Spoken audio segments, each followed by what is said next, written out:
If you want to blur an image in Figma, you're in the right place. In this quick tutorial, I'll show you exactly how to apply a blur effect to any image inside Figma using the built-in effects panel. This is a really useful technique when you want to create background depth, soften an image, or make text stand out more clearly over an image. And if you find this helpful, make sure to hit like and subscribe for more easy Figma tutorials just like this. Let's jump in.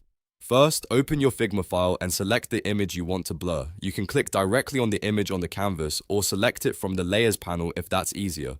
Once the image is selected, look over to the right sidebar. This is where all of Figma's design settings are located, including Fill, Stroke, Export, and Effects. Now scroll down until you find the Effects section. If you don't see it right away, keep looking in the right-hand Properties panel because that's where the blur controls are hidden. When you've found Effects, click the plus icon next to it to add a new effect.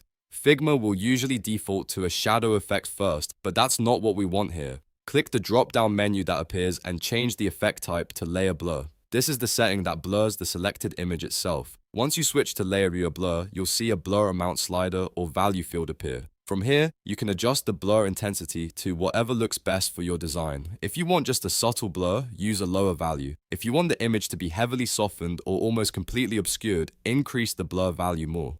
The nice thing about Figma is that you can fine-tune this visually and instantly see the result on the canvas. That makes it really easy to compare different blur levels until you get the exact look you want. If you ever want to remove the blur, just go back to the effects panel and delete the layer blur effect or toggle it off if needed. That's all there is to it. In just a few clicks, you can blur an image in Figma and use it to improve layout, focus attention, or create a polished design effect. If this video helped you out, please give it a thumbs up and subscribe for more short, practical Figma tutorials. And if you want more design tips, check out the next video on your screen.